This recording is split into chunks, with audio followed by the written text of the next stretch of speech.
Oh, we're live now. So, hey everyone, it's Lasherluke here, and I'm here with Light1Films, and we're going to be talking about Dr. Stone today. Now, this was meant to go on the Anime Burrito YouTube page, but we can't really get on there at the moment. So, hopefully, once this stream is done, I'll be able to download it, send it to Kid or Tucker, and then maybe he'll be able to get it get it put up on the Anime Burrito site. But for now, we're just going to be talking about Dr. Stone, really just general talking about what our favourite arcs are, who our favourite characters are, and why we like it, and where the series is actually going to go.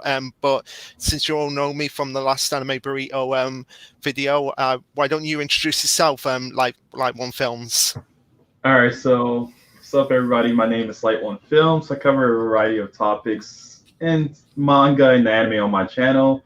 And yeah, I really enjoy Dr. Stone, so I decided to do this collaboration with Luke on it. And that's about it.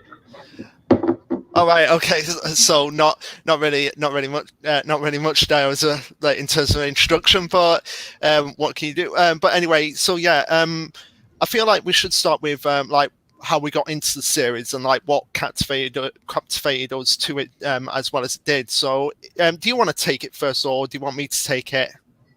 I could start it. Okay. So funny thing enough, when Dr. Stone first came out, the manga, I normally it's weird because I normally read manga before the anime drops nowadays, which is great. And at first, I read the first chapter, thought it was really good. I think the person that actually recommended Dr. Stone to me heavily was one of my YouTube friends, Chaotic Plus, aka Perm.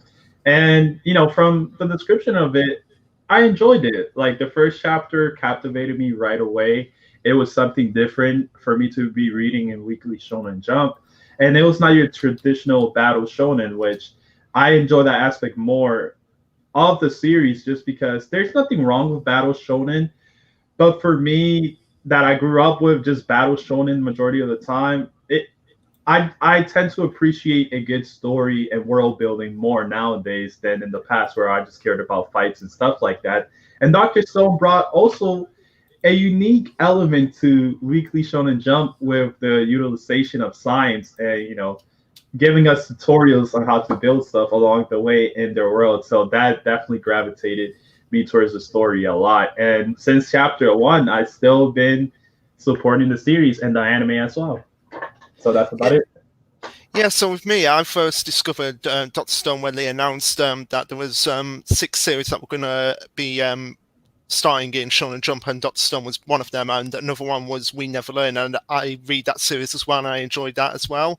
But I read the premise of Dr. Stone, and it captivated me right from chapter 1. I know a lot of people found the first 13 chapters a bit boring, but personally I found it captivating immediately just from the premise itself, and how a lot of people compare it to an isekai without it actually being an isekai, and I've been a fan ever since. And where we are right now, well, it's getting pretty excited, and I love the idea of the fact that now the world has resetted.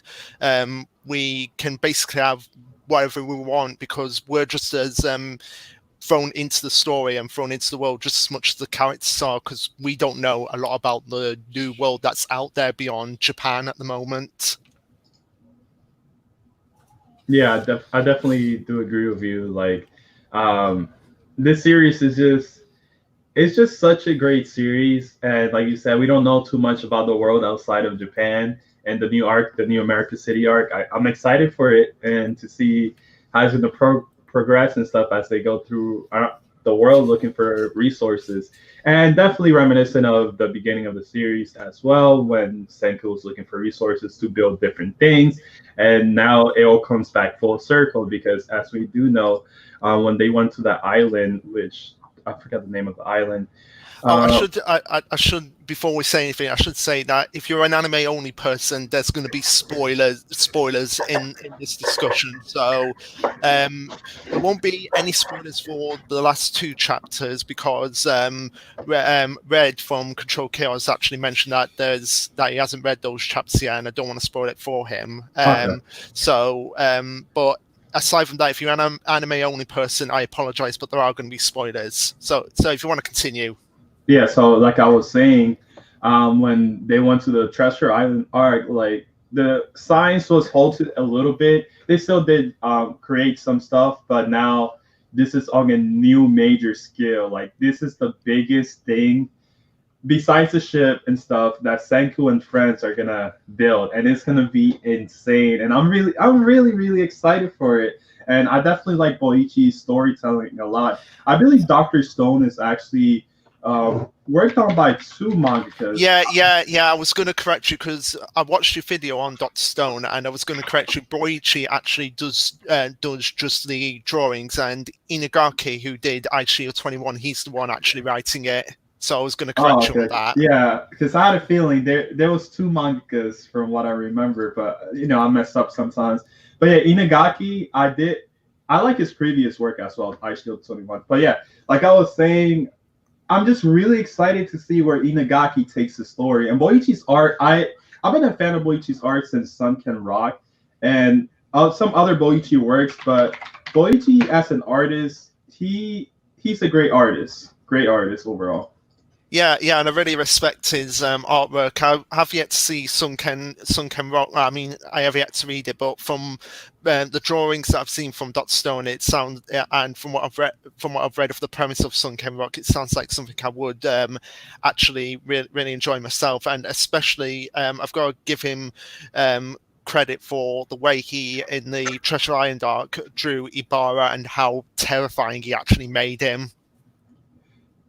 I definitely do gotta agree with you. Like Ibarra's, especially the hand attachment, the finger attachments he has, like claws, like that's pretty cool. I like his character design a lot, and like you said, he does look menacing.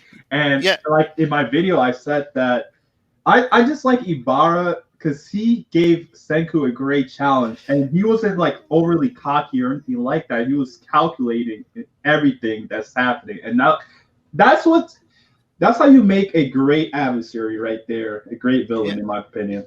Yeah, and another thing I like about him is just some of the implications that happen with him, because if you remember how he was the one actually picking the harem for the leader, and then you find out that there's a lot of statues in the water, and I feel the Control Chaos guys like Red and Furman, who are also part of the anime Burrito, they actually came up with this like creepy theory that once Ibara basically has his way with the women, he shows them the leader and then he petrifies them and gets rid of them. And that was just like, just like having those implications just made him even more menacing. And especially when when Ginryu found out that the leader was actually a statue, and then you see like just Ibarra is just like it behind him in just like darkness, and just with the claw saying, "Don't you dare lie." When I first saw that, I was like, "Friggin' hell!" Yeah, definitely know what you mean. And Ibarra, as a character, he just cares about himself to the point where he's willing to turn everybody to stone just to save himself. Because in one of the chapters, he was like, okay, I'll turn everybody to stone, and then these people will probably have the tool to petrify them. But his own people, he was willing to sacrifice them to save his own butt. And I was like, wow, that's a great villainous character. And I really like the writing for Ibarra, the character design, like you said, great character design. And that arc, definitely one of the best Dr. Stone arcs. And I do have to say in the beginning, I believe the beginning arc against Tsubasa and stuff, I actually am not a big fan of that arc too much. I just felt that they could have focused more as well on Tsubasa's side, because the majority of it was only on Senku's side, and then when we got to Tsubasa's empire or whatever, all we got to see is them talking or barely doing anything. I'm like, yeah, I think we should have gotten more on Tsubasa's side as well. But definitely the Treasure Island arc, it was a great arc from the beginning to end, especially the start of it, when you see that device being thrown, we don't know what it is, and then people turn to stone. And I'm like, wait, one piece of the mystery is unwinding there. And when that happened, I got super excited, because in the beginning of the series, Senku was like, maybe it was aliens that turned us to stone, maybe it was something else, maybe it was a experiment gone wrong, whatever the case is. And the pieces to the puzzle are slowly being built right now. We don't really know too much, but based on the information we got, it's good enough information. And like you said, we're not going to talk about what happened in the news last 2 chapters and stuff. But yeah, it's just good stuff overall. But Doctor Stone, like any other series, it does have its flaws. Oh yeah, yeah, I agree with that. Like, it does have its flaws, and like one of them, I will say, one of the flaws with Boichi's artwork is, I don't know if you've noticed this, but he's not very good at drawing background characters. Like, if you actually see where you have like a whole collection, like a perfect example that I found is that when you have Kinru, like Ginru's older brother, when he first gets his glasses, and you have everyone there, and it's just like, he looks like a badass. Oh, so this is sorcery or science, whatever you call it. Like, they're just like white specks. The crowd, like I feel like he doesn't draw crowds as well. He just like makes them white specks, and that's something that I feel like the anime actually improved on, where it had like, okay, we're gonna give the actual characters that would actually be there those lines. So like they gave the lines to Turquoise, like one of the guards, and Kohaku's father, like they actually said the lines. I don't know if you noticed that. I've probably seen it, but I haven't really noticed it. But yeah, like you said, maybe to save some time, but it's always good to criticize on the art as well. Like, just because like we're reading this week to week, and sometimes deadlines get in the way, so maybe he's probably like, I don't feel like drawing all these background characters. But whatever the case may be, that is a good point to bring up. Some of the art in the anime, it's not the best. I noticed some episodes, I was like, whoa, man, what's happening? Like, some scenes were kind of a little bit weird, but some things are improved, obviously, in the anime, like with the music, the soundtrack, it elevates other moments as well. So that's something really cool to see. Also, one more thing I was going to say is, in the Petrification Kingdom, that's what they call it, I really like Mosu's character a lot. He reminded me of Tsubasa. Wait, hopefully I'm saying that name right. Wait. You're saying Tsubasa, right? Tsukasa. Yeah. Sorry about that. I wasn't gonna correct you because I would have been because I pronounced names wrong before. Like, I pronounced Ibarra when I did my Ibarra discussion video on my channel. I pronounced it Ibara. Until others like said Ibarra, and I thought maybe that's the way to actually say it. So I've started saying Ibarra. Yeah, so I'm sorry about that. Just it's fine. It's fine. While. So yeah, he reminded me of Tsukasa, but he's his own character as well, because he's like, I need this harem of women. And he was very powerful, very cocky and stuff. And I really like the fight between him and Hyoga. That was a pretty good battle there. And actually, that's something I want to talk about as well. Is that what's the name? Homaru. Yeah, Homaru. That's it. Is she still in the cage? Is she still in the cage and on the ship? Because we haven't really addressed that, because they revived Hyoga in the Treasure Island arc, but is she still on the ship itself? There was 2 people in the cage, right? Yeah, it was Hyoga and Homaru. Like, they were the 2 prisoners. So is she still in the cage? She probably is still there. Are they petrified? Were they petrified, right? Hyoga? Hyoga and Mosu, they were petrified because they were fighting and they went on the island. And Mosu was like, I don't think we're ever going to be revived because we're too dangerous. But if we are, would you teach me that? Would you teach me that fighting style? And they never revived them, so they're still like petrified on the island until Soyuz actually gets the revival fluid from his memory and actually revives them. And that's another thing I want to say as well, that the anime actually did improve on, is because a lot of people were confused at first where Soyuz actually came from, and people actually had to point out actually he was nameless back in chapter 17 when Senku first went to the village, but actually in the anime you actually see him more in the background.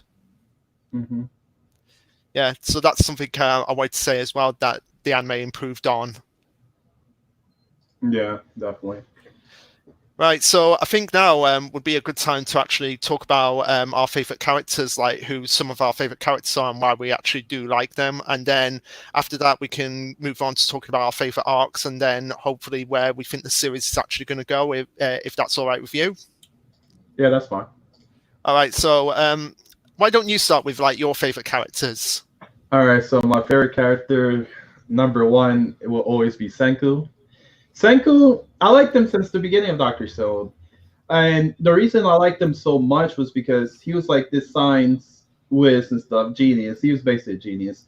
And he held all this information for over 3,700 years of knowledge of the future. And that's, well, not just the future, hundreds of thousands of years of information in his brain. And I'm like, wow, that is insane. And it definitely made me gravitate towards the character right away. I also like his hairstyle. It looked really unique and stuff. And compared to the characters from the beginning of the series, you know, they have their own personalities, but I didn't really care too much about the others.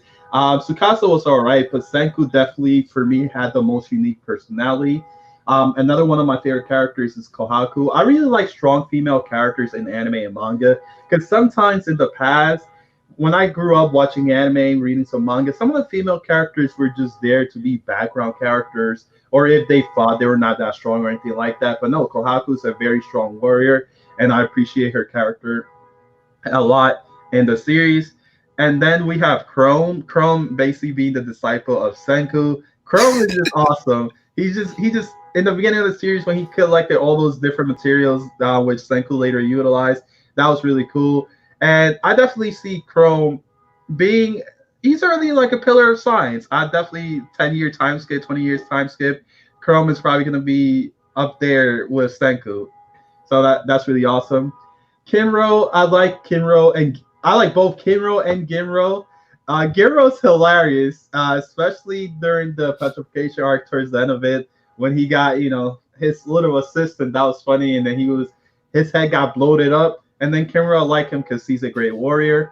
Suika, great, funny comedic character. I like Gen, but I'm not like the biggest fan of him. Some people like him more than I would, but I think he's an alright character. And besides that, Tsukasa, he's cool. And I think that's about it in terms of characters I really enjoy in the series. That's about it. And I would say Hyoga, but not really because. I'm sorry. I just to interrupt you. I wanted to add Chaotic Plus to the stream because he was asking about it. So hey man, how's it going? Hello. Yeah. So we're talking about our favorite characters right now. So yeah, let me continue before. So Hyoga, I like him, but I just wish his character was more fleshed out. So yeah, but he's on the list as well, and obviously Mozu. So those are some of my favorite characters in Doctor Stone right now. And I also like the dynamic between Kohaku and Senku, especially in that arc, the Treasure Island arc. That their dynamic and how it improved throughout the series, and they got closer to each other. I think that's really wholesome and stuff. So yeah, that's about it. Yeah. I was going to say my favorite characters, but Chaotic, if you want to say your favorite characters, if you want to go next, that's fine with me. Yeah, sure. Obviously. One second. What is that? I don't know. I think it's a light send. Yeah, sorry, I'll mute my mic for a second. Yeah. Sorry about that, everyone. So Chaotic, if you want to say who your favorite characters are, go right ahead. Yes. Well, my favorite character in Doctor Stone, at least right now, would be Gen. I don't know why. I mean, initially Gen wasn't really my favorite, but I guess his sort of mentalist sort of characteristics just sort of grew on me. Like at first, he had that double standards kind of thing. Like he would just side with whoever the winner was, whatever. Which I thought was kind of sketchy, but at the same time, it's something that really grew on me, and you can really see it right now. I mean, even if you look at Tsukasa, that's kind of grew on him as well, because he just ended up joining Senku too, which is an interesting thing to add. I don't really know who I would say is my second favorite. Maybe Senku. I mean, I do like Senku a lot. It's either Senku or Suika, because I mean, Suika is just a character that I've always loved, mainly because Boichi and Inagaki has utilized her so well, especially since in most shonen's like sidecast or whatever, they're not really being utilized enough, I think. But in Dr. Stone, I feel like even if, you know, background characters, well, I mean, Yeah, like I wouldn't. background. Oh yeah, no, go on.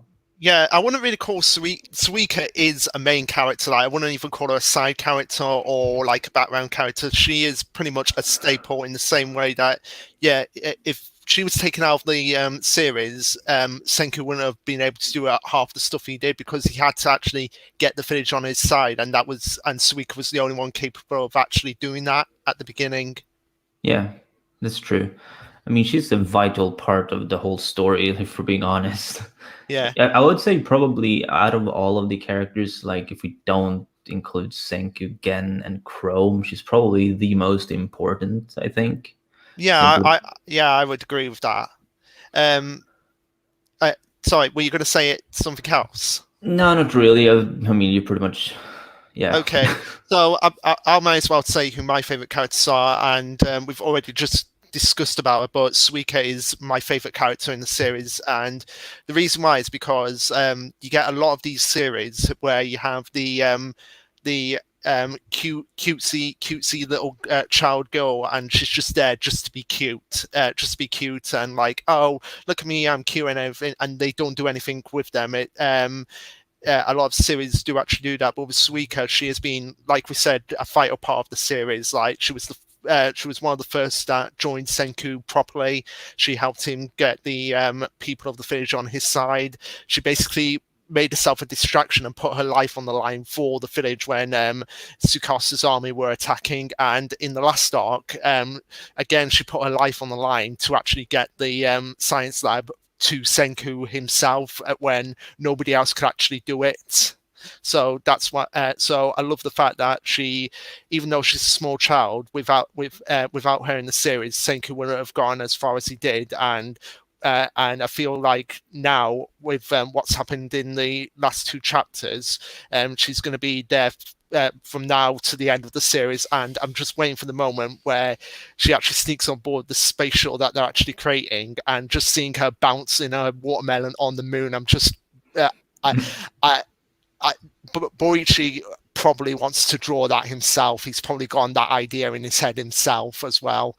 But yeah, Suika is my favorite character, and my second favorite character would be Chrome, because I relate to him a lot. I think Chrome and Ginru are kind of like my spirit animals, even though I don't like Ginru as much as Chrome, but they're kind of like my spirit animals, whereas like I'm not as cowardly as Ginru, but at the same time, I'm not as smart as Chrome himself. But I can relate to them quite a lot as especially Chrome as a character who's always wanting to learn, always wanting to better himself. And I feel like once we get to the end of the series, he'll take Senku's place as the chief of the village and be able to marry Ruri, like, because I ship them. That's the only ship I approve of in Dr. Stone, Chrome and Ruri, because of what Chrome actually did for Ruri in the village games and how he put himself against Magma of all people just for a chance to actually get to be with Ruri, even though he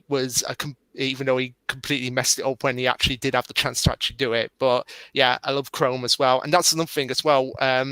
The fact that Suika actually spent all that night just going through the rock collection and just finding that rock, and Senku even being amazed by it as well. I've got to say that as well. But some of my favorite characters are like Kohaku, she's great.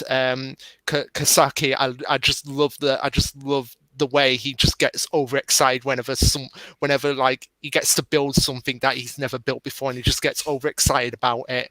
And also Senku, like, because he's Senku and he's amazing. So yeah, those are my five favorite characters in the series. And yeah, that's all I've got to say on that. So what we were going to do now is talk about what our favorite arcs are and why we think they're our favorite arcs. So if you want to start, and then hopefully Light1Films will be have you got it sorted now?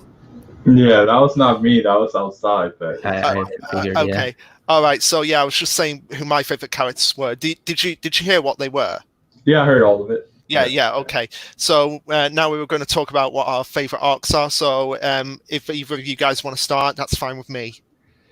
All right, so I could start right off the bat. I have to say some of my favorite arcs. Looking at it right now, one of them, number one right now, is the Treasure Island arc. I love that arc so much. It's just such a good arc, and it's a new arc too, but a newer arc. Um, Other than that, we have the Village Games. I enjoy that arc as well. Well, let me just give you like a short reason why I like the arc. So the Treasure Island arc, I liked it because of the introduction of many new characters and then the great antagonists in the arc. Plus, we get a little more information about the petrification stuff that is happening. A little bit, but not much. Then the Village Games, I like that. Senku, even through all those odds, still won, got to marry Ruri, and then later on said, "Now we're divorced." I was like, "Wow, that's insane." That was pretty good arc. And then there's other arc like the Kingdom of Science arc when they're building a lot of stuff during that arc. I enjoy that one as well. Like I said before, the beginning arc, like the start, like the formula arc, which it says like 4 chapters. It's cool. But Tsukasa once again, as I said, as an antagonist, his motives they're not the best. Like he wants to just revive people that are strong and young. That's it. And then he doesn't want the world to go. He just wants people to live off the land. But like I was saying, I think I talked to Chaotic Plus about this a while back. But like I was saying, is that motive is not a good one because no matter what happens, no matter who you revive, eventually. Oh man, I love these interruptions. Eventually, there will be a new generation of science users. All right, you guys could go now. All right, okay. So Chaotic Plus, if you want to say what your favorite arc is. Oh, sure.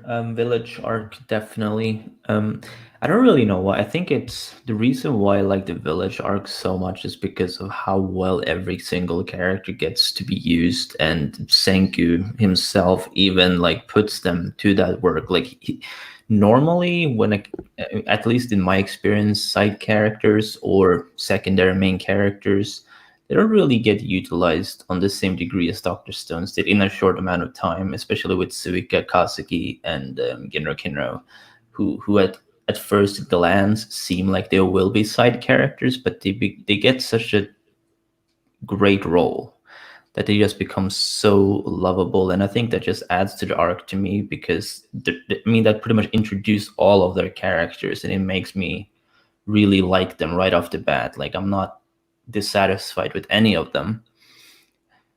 And it's just the whole progression of Senku, well, his rise to chieftain, I guess, which I also really enjoyed seeing.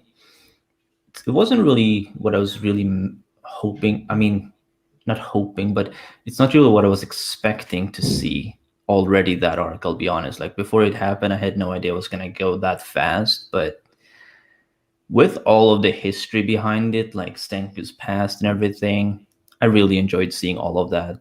But the main reason why that arc is so precious to me is because of how every single character does get utilized specifically that early on, and that really just makes me obviously love every character right off the bat. I don't really need them to grow any further on me. I mean, if they get characterization, that's great and all, but they've already become so lovable to me that I don't really.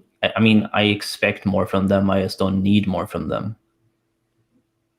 Okay, so I guess my favorite arc would be not only my favorite arc in Doctor Stone, but also my favorite arc in any manga ever is the Treasure Island arc. And like you were saying, Light1Films, I really that arc to me is in the same way that the Village Games arc is precious to Chaotic Plus. In that the sense of like when we first get to the Treasure Island, and then we have the whole big reveal at the end of chapter 103 where all the crew of the Perseus are just petrified except for Gen, Kohaku, Suika, Soyuz, Senku, Kohaku and Ginru, like those 7 are the ones that are not petrified, and then we get the introduction to Amaryllis, and then Mozu, and then Kirasami, and then of course Ibara. And I just love the way of how every event kind of like builds to the moment of like, okay, we're gonna revive everyone, and then we're gonna actually focus a raid on Ibarra to actually get the petrification device. But what I love most about it as well is the fact that they throw a few curveballs into it as well when Kohaku and Ginru actually get petrified as well, and it's just shocks them as well. Like, oh my god, these guys are not playing around. We've got to tread carefully with them. And also when Mozu tricks them into siding with them when no, he's actually got another motive going on as well. And then when Ibarra just petrifies the whole island, and then it comes down to Ibarra and Senku, and it's just like you're on the edge of your seat in the climax of that arc. And then like when Senku got the petrification device and went, yes, that was basically saying what the audience did, what the audience was saying there as well. And it just basically had everything that I love about an arc itself. So yeah, that's my favorite arc. And guys, if you want to unmute yourselves, we can actually talk about what we think our theories are for the future of the series. So where do you think what do you think they're actually which places do you think they're actually going to go to when they're going all around the world? Because we know we're going to America first, but after that, where do you guys think they're going? I mean, I hope we're going to Europe, honestly, mainly because obviously I live there. Yeah, and I live there as well. So yeah, you're so a lot of people were saying like Australia, because that would just be like a Mad Max reference in of itself. That'd be fun, yeah. Yeah. So I feel like they are going to go to like each of the 5 continents, because wasn't there like 5 places that they actually had to visit to get the stuff for the spaceship? Wasn't that something like that? Yeah. Yeah. So I feel like we've got like 5 of the continents, like the 5 major continents, so like Asia, Europe, Australia, America, and then South America. So like, I feel like we've got those 5 continents to visit, and I feel like the building of the spaceship itself, that'll be a major arc in of itself. And then obviously the moon arc will probably be the final arc. So what do you guys think? No, I agree. Well, all right, so me personally, I don't think that's going to be the final arc. I think, I want more exploration, and Senku, he just goes above and beyond. So what if the moon stuff is just a really big clue to something else, and then they got to go to a planet like Mars or something? That would be amazing. Oh my god! If that happens, I will probably lose my mind if that actually happens. But no.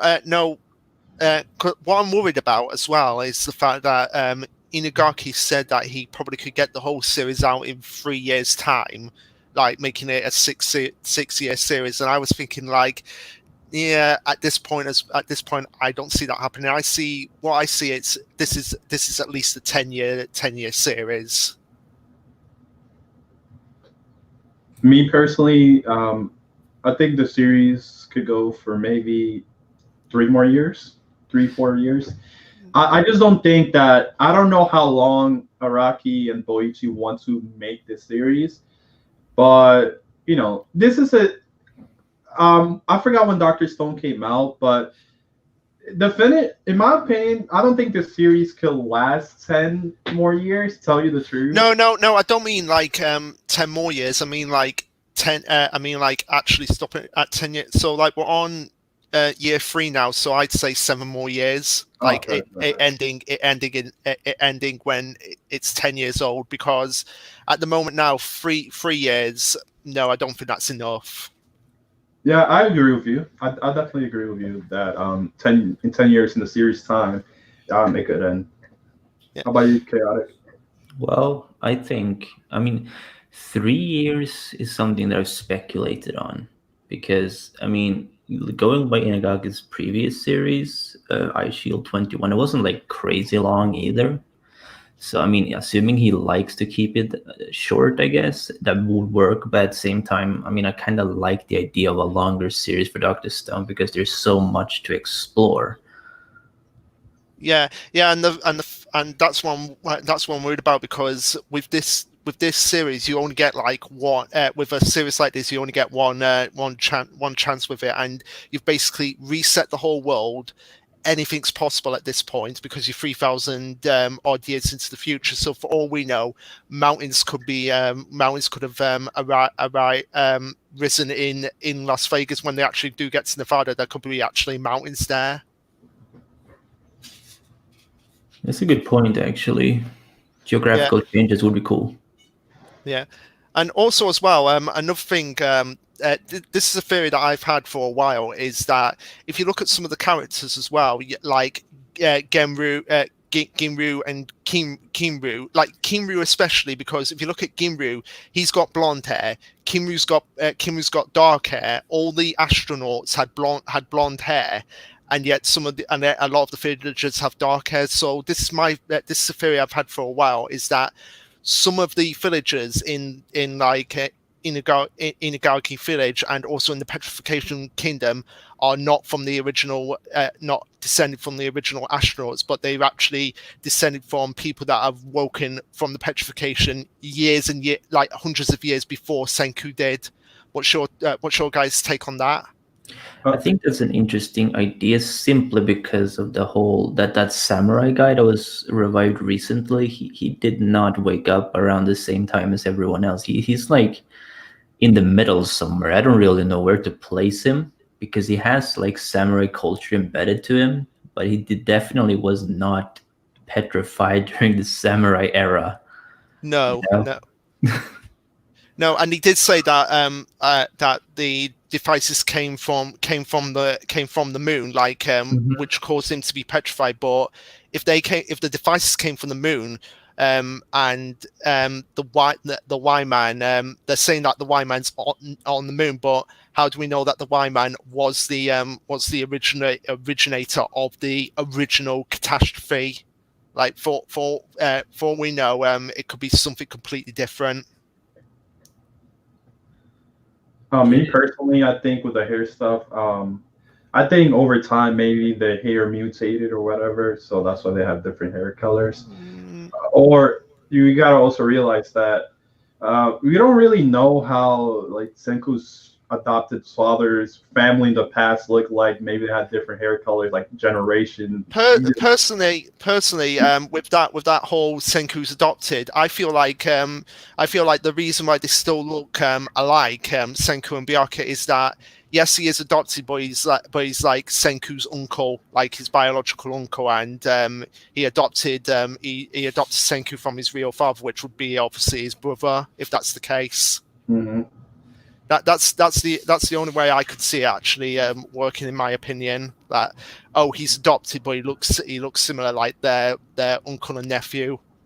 Yeah. I get what you mean. Yeah, but do you guys have any more ideas of where the series could actually go, or have you said everything that you want to say? I mean, I think the moon is probably going to be the end, to be honest. I just think the path to the moon is going to be really long, because space travel is no walk in the park. No, and that's why I think like for Inagaki to say like, I can get the series out in 3 years' time, I'm like, really? Can you really do that with what you've actually set up, like the big end game you've actually set up right now?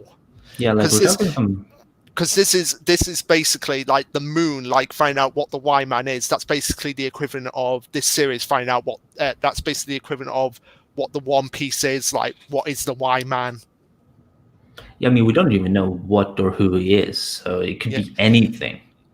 For all we know, it could be like. Did you guys ever read Dr. Stone Reboot? Like the little, like for all we know, it could be that the robot. The robot.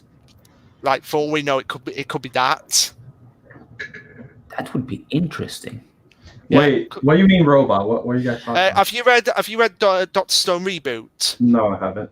No, right. Basically, it's it focuses on Byakuya basically right after the initial petrification, and how he's still on the space station with everyone.